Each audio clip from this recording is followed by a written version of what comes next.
Somebody came up to me and said, wow, is that the new Avalon? What is that, like $60,000? No, it's not.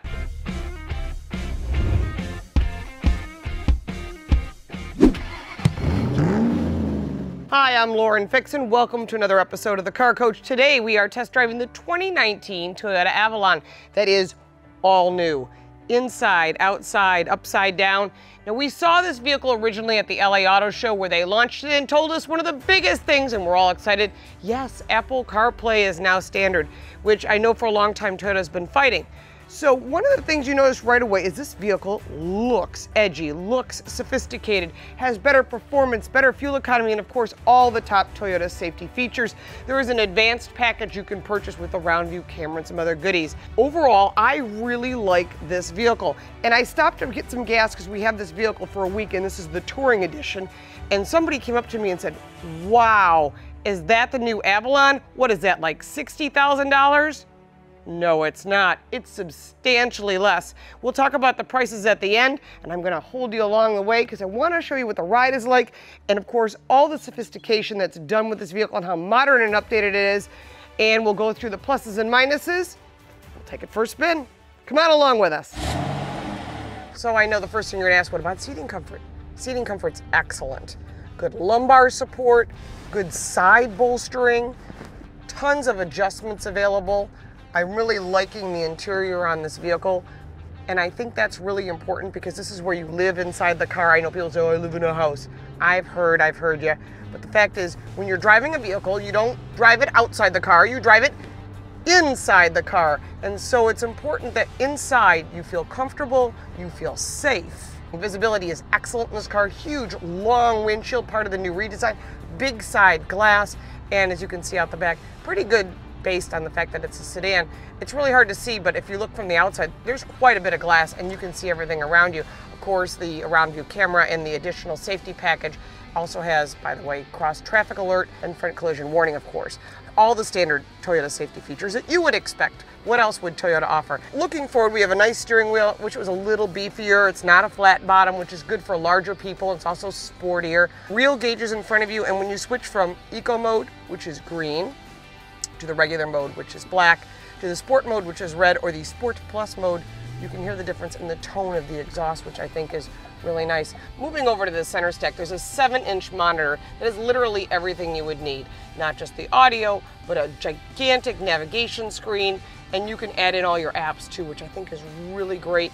There are 2 vents directly below the navigation screen, which gives you everything you need.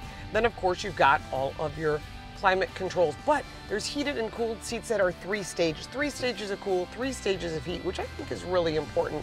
So you can make it work for you. You also have a little button here for heating the rear view mirror and the side mirrors, which is a really nice plus to have. And then of course all the rest of your standard controls.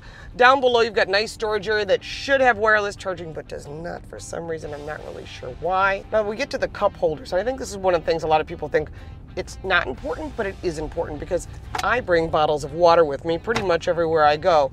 The first cup holder is too small. It won't even fit in there. It's just maybe a cup of coffee. But going to the next one just barely fits this bottle of water. It's a D shape, which may be a good or bad idea, but I think it's one of those things it's interesting because not everyone's going to be using it for that. You probably just put your keys or junk in there. Overall, the interior is great. I love the Alcantara type material. Gives it better grip for you to the seat. And then in addition, it's just more comfortable overall. Back seat, tons of storage. Really great for child safety seats because getting back there is always a challenge for a lot of people. I think the Avalon's a must test drive. They've really done a great job overall. It's completely redesigned. If you haven't seen one in a while, maybe you own one, you don't own one any longer, I think you absolutely have to consider this. So we spent a week inside the Avalon touring. Now this is the top of the line and it goes as high as $42,000. Entry level, ready for this? $35,000 and you can get into this vehicle which competes directly with the Maxima, the Kia Cadenza, and other vehicles in this category. I'm liking the performance, certainly the Sport and Sport Plus, but even in the Eco mode, this vehicle has nice performance, nice sound, excellent ride quality. Not that I would expect anything less from an Avalon because this is their top of the line sedan for Toyota. So safety features are always a plus when it comes to their vehicles.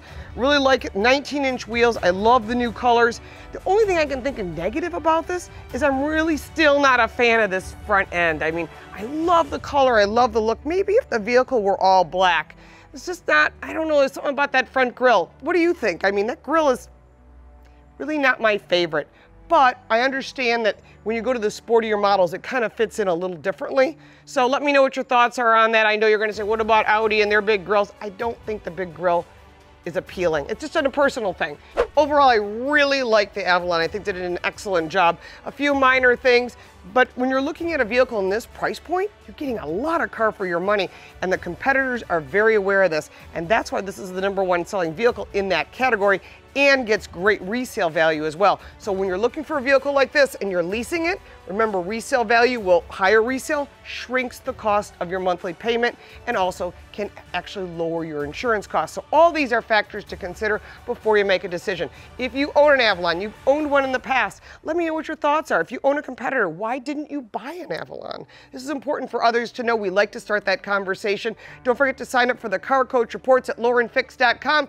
4-Minute Friday, which we let you know everything going on in your automotive world. And thank you for your support on our Patreon page. If you haven't clicked on our Patreon page, we do appreciate the support. Every dollar helps because these videos cost a lot of money and cost money in order to bring them to you.